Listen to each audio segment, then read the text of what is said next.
ওই হ্যাঁ বল। খাবি? তুই তো অনেক দূরে, কেমনে কি? বিকাশ নাম্বার দে, পাঠিয়ে দিতেছি। কোন খাবারের কথা বলতেছো? নাইস। বিকাশে কেমনে? আরে আজ আম্মু গরুর দুধ জাল দিচ্ছে, আমি তো খাই না, তাই তোর টাকা পাঠাইতেছে, তুই কিনে খাবি। ও, তুই গরুর দুধের কথা বলছো? কেন? আমি আরো ভাবছি কিছু না। ঘুমাচ্ছ বেটা? এখন সব দোষ আমার। তো কার? নিজেই তো বলছো খাবি। সব নেগেটিভ ভাবো তো আমার কি দোষ?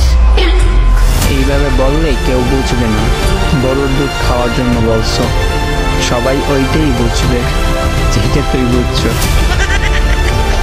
ফাজিল। তুই আমায় বানাইছো ফাজিল? নিজে বুঝো। জি না, এমন খাবি খাবি বললে এমন বানাইছো।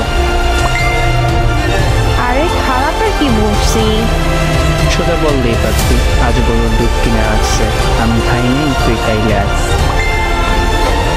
এটা না বললা আমার পচা জিনিস ভাবাইছো। না, আমি তোর গুলা খাওয়ার জন্য দুধ খাই না।